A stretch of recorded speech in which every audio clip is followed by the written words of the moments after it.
Hello,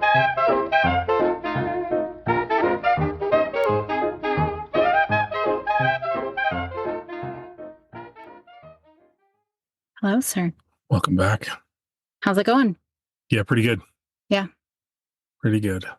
Excited to get going on the second part of our Choose Your Own Adventure. I'm just trying to think of like stuff that's happened. Although all my references are things that were probably like a long time ago. Probably. Lots happening in F1. Yeah. Good times. Anyway, Max sucks and he's losing a lot. Maybe not by the time this airs. And to anybody that's a Max Verstappen fan, feel free to unsubscribe. I just lost a listener. Do people like that, Max? Oh, yeah. People like Max. In Vegas, when I went, it was so hot. But when I went, he was everywhere. Oh, yeah. He's a big deal. He's a great driver. I just dislike him. Yeah. I definitely like Lewis more. Yeah, Lewis is the man. What are your thoughts on Lando? I like Lando. I like the McLaren team. I think they're doing, I like Zach. Like, I like the CEO. I really like Zach and I like what he's doing. Lando and Oscar are awesome. I like Charles. I was going to ask about Charles. I love his puppy. Charles has been awesome. Like, if you look downstairs, when Charles debuted and moved to Ferrari, I have a painting of two drivers. One is Lewis and one is Charles. Oh, I didn't know the other one was Charles. Yeah, the other one is Charles. Oh. I like Charles a lot. I think Charles, though, is his own worst enemy. I think he gets into his own head a little bit too much and just needs to focus. Like the final 15 laps of today's race, Charles was Charles. He was today's race or the race that I just watched a few weeks ago. Today's race.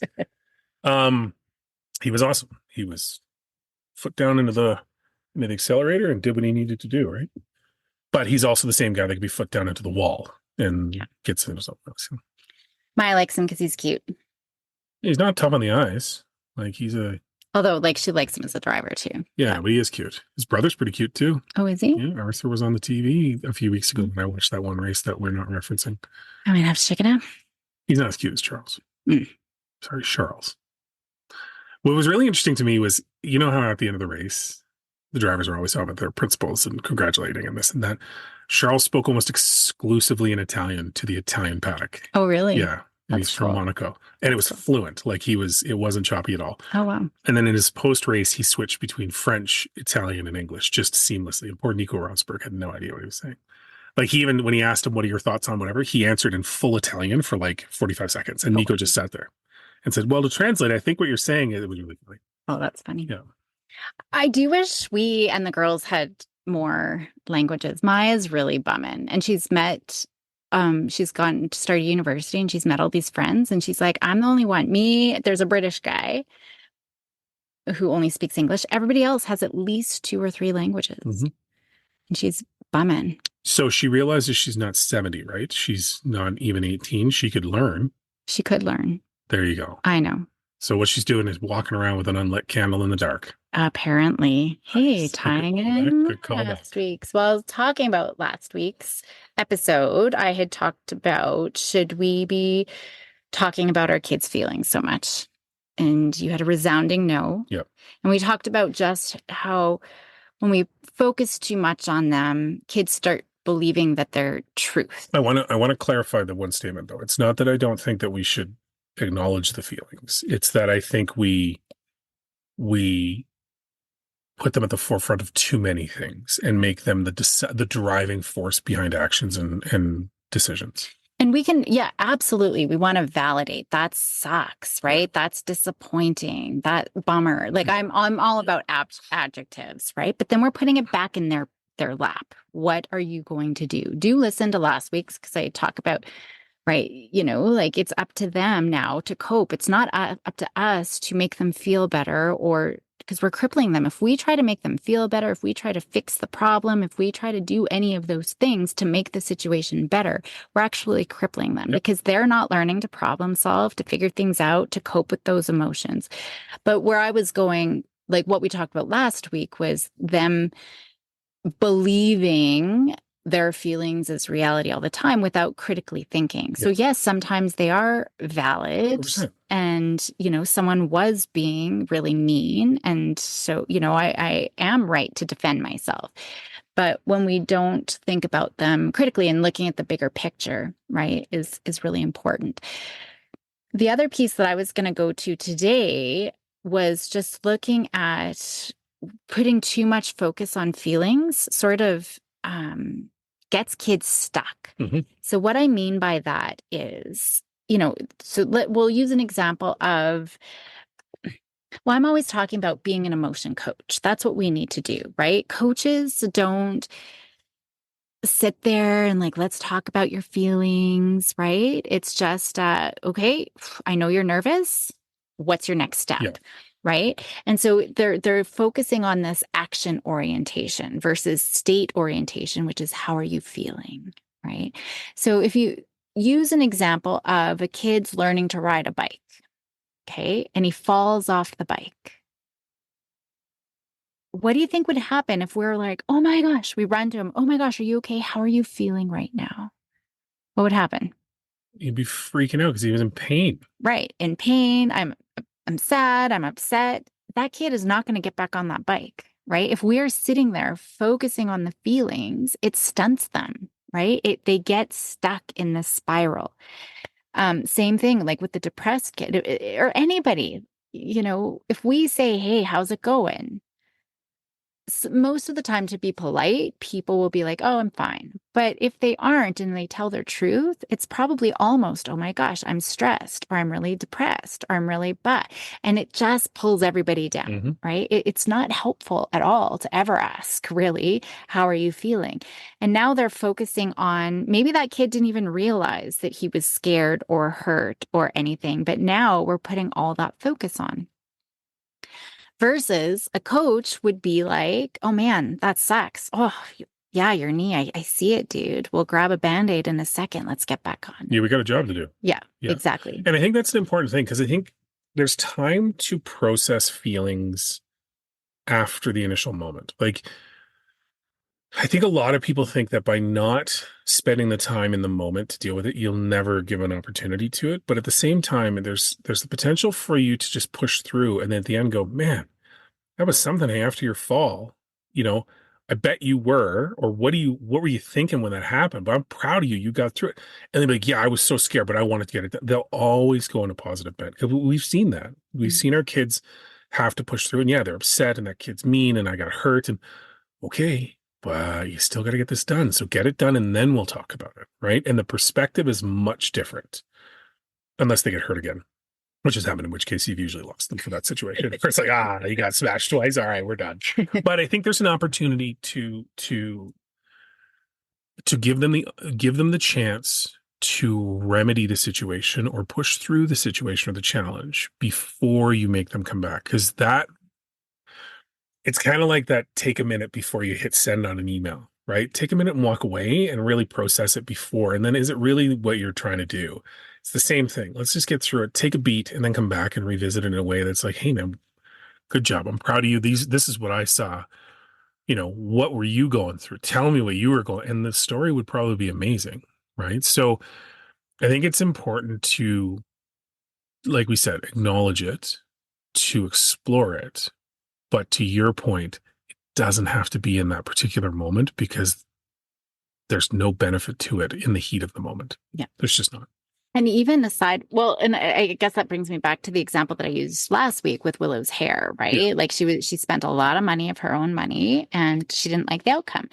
And we could sit in the feelings, but she was already stuck there. Believe it. Yeah, she was already stuck there. So I did validate, like, that sucks, man. That The money. you were really looking forward to it. And her hair, she always gets bad haircuts. Like, it's just, I feel so terrible because that's one thing. It just never seems to go how she wants. And that sucks. Like, my heart aches for her. But what are you going to do? Yeah. Right? We got to put it back in their lap, essentially, right? This is your thing. Like, unless it's, well, I always say, is it an ish you or an ish them, right? If it's directly affecting you, right, then maybe you're going to respond a little bit differently. But no, like, we got to put it back in their spot. I've totally lost my train of thought. There's something else I was going to say about that. Oh, so there is the heat of the moment, but even outside of the heat of the moment, if we are worried about our kids, Yeah. how are you feeling? How are your friendships? How is this? How are you, and I definitely see this with parents of teenagers. especially when they're worried that their teenager's depressed, Mhm. for example. But we'd even do it to each other. What's wrong? What's wrong? What's wrong? What's wrong? Right? And they're like, nothing, nothing, nothing. Even just putting more focus on, we're making either we're going to make an issue that wasn't an issue in the first place, or we're going to exemplify and just turn it into this big deal that it didn't need to be. Yeah. It's funny because this is a total offshoot. So I apologize now. Do you know the band Suicidal Tendencies? It sounds familiar, but no. So one of their songs, they're an Oakland-based band from the early 90s, and one of their songs was called Institutionalized.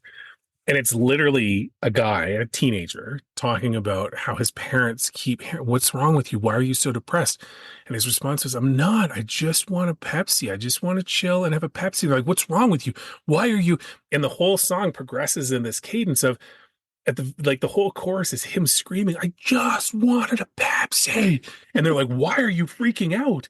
It's such a great illustration of exactly that problem, right? It's been around forever, right? Parents focusing on the wrong thing and potentially creating a bigger issue than what it is, when really all he wanted, and it's a joke now, like it's all I wanted was a Pepsi is a somewhat of a joke for people that know the song, but it's essentially that, right? Like the whole point in the video of the song paint this picture of him getting more and more agitated and upset to the point where they put him in an institution because they fear he's going to harm himself. He's so upset and so angry at the world, and he's in a straitjacket yelling, all I wanted was a Pepsi. That was it, right? But it's such a funny take on a real situation in terms of, maybe just relax. Like it's not always what you think it might be. Now, there's a balance, right? Like parents a lot of times will know legitimately when there's something going on with their kid. You can pick up on it, but you have to figure out the way to get them to open up to you as opposed to you forcing them to. Maya's a perfect example of that. She will shut down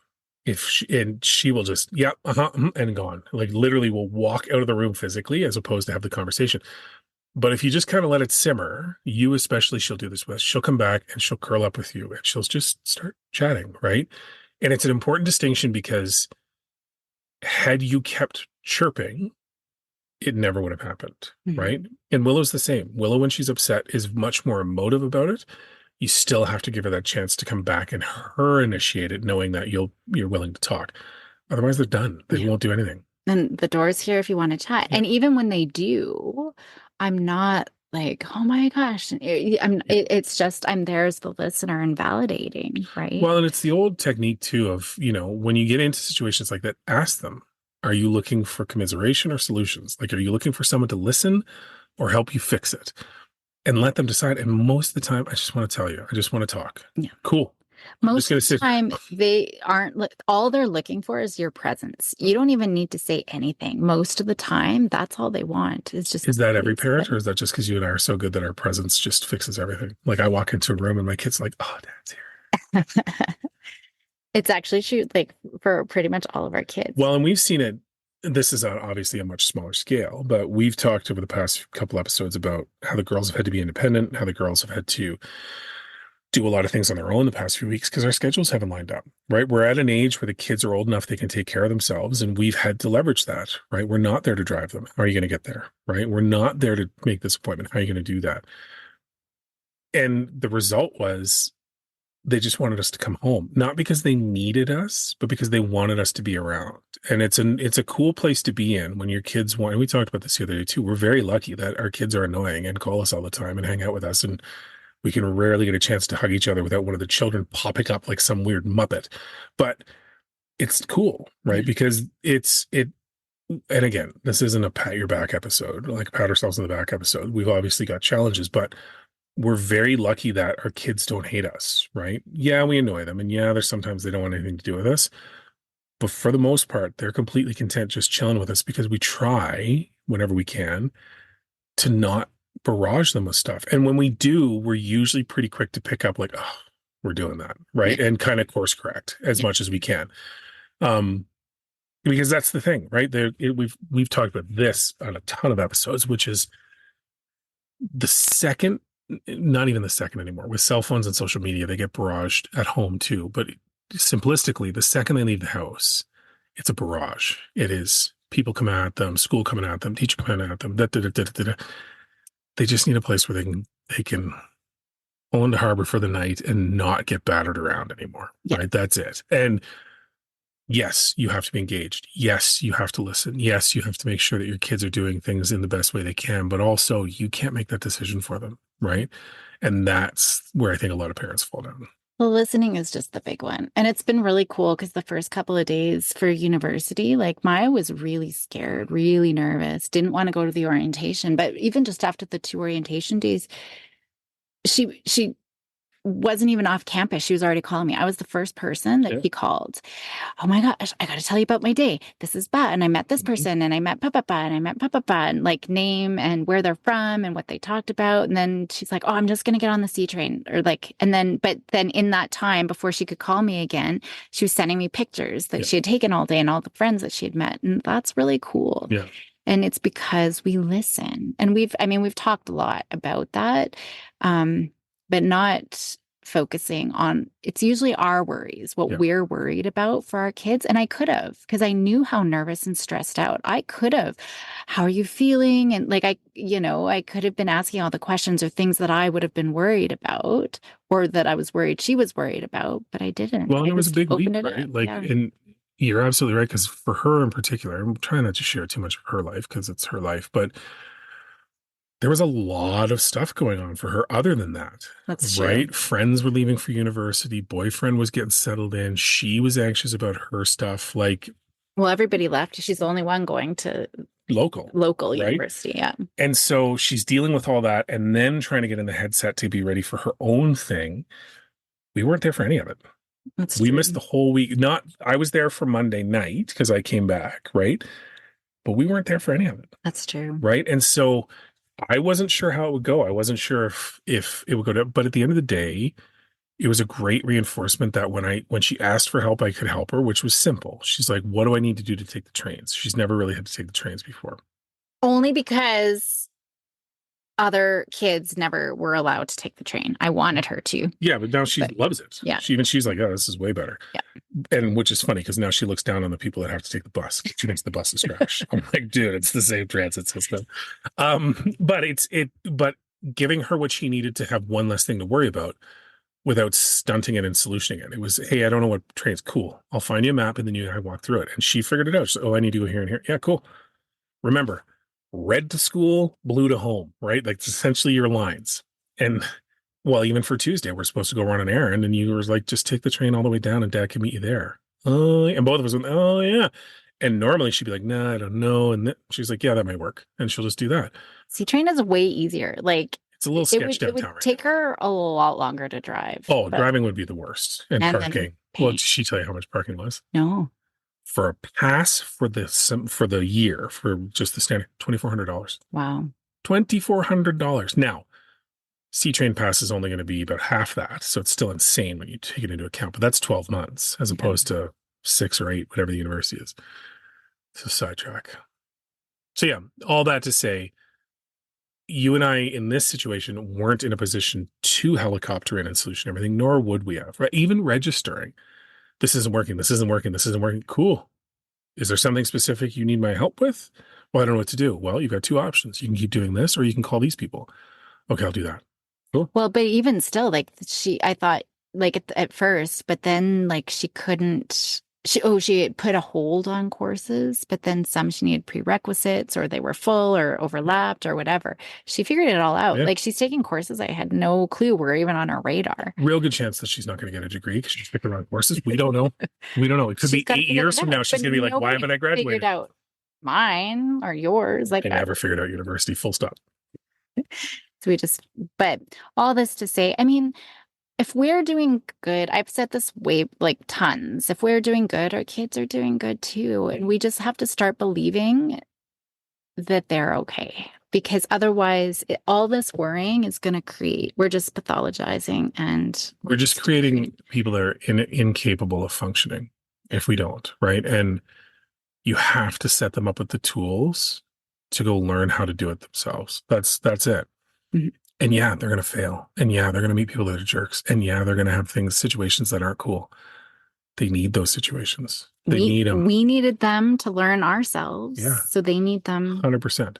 Like if you and I died in a car accident tomorrow, have we set our children up so that they could be independent people that could build a suit of armor and become like a superhero? We don't know that until it happens, but we've tried, right? Tony Stark's parents died. He became Iron Man. That's all I'm saying is we need to set them up with the tools. What's really funny is just watching, like, so Willow, we were away for the last little bit of summer, and Willow stepped up and cooked every night, cooked dinner because Maya. And did you hear her talk track? No. I cooked and cooked and she wouldn't clean up. And it was just mess after mess after mess. And she's like, you should pay me for cooking every day. I'm like, I'm like, please elaborate on how this is going to be. She literally sat there and lectured me for 5 minutes about how hard it was to cook every day and try and keep the house clean when nobody else was helping. I'm like, are you really having this conversation with me right now? Seriously expecting money out of it? And I think at about the 7-minute mark, she finally stopped and went, oh, you're not going to pay me anything. I'm like, do you not see what you're doing? Yeah, no, I know you and mom do that all the time. I'm like, yeah, we do. But it's just funny, like the 13-year-old, but good on the 17-year-old who's like, yeah, man, if somebody's going to be cooking me dinner, like, I think although she did step up and make some chicken and broccoli or something. she did make. Oh, no, she didn't. She did. Willow still did it. Yeah. Never mind. Willow took it. Now, granted, Willow has a better chance of success at something edible, right? Like Maya can get by, but The whole summer, the only thing I saw Maya make was tomato soup. craft dinner. No, actually, no, never mind. I made her the tomato soup. Never, You're such an enabler. never mind. So you've erased everything we said in this episode with that one statement. Just because, well, I had offered because she was wrapping up the boat for the summer, like putting the cover on the boat. One thing I asked her to do. Yeah. I never checked. Is the boat actually wrapped up? I assume they did. I was making tomato soup though. I never got a phone call telling me she couldn't do it, so I assume that it got done. Yeah. Well, her boyfriend was there. She probably wouldn't have been able to if he wasn't there because it does get tricky with the buttons and stuff. But anyway, all this to say, they're doing okay. Stop asking about how they're doing. Just be there for when they're not. Yeah. That's all you need to do. Just be there for when they're not, and don't judge and don't chirp and don't rush in and you're not a firefighter. Not everything needs to be put out. They just need to know that they can come back, decompress, and recalibrate on how they're going to fix it because they'll fix it. Firefighter, that reminds me of something else. Another episode, another day. Oh, my word. Good day. Good day.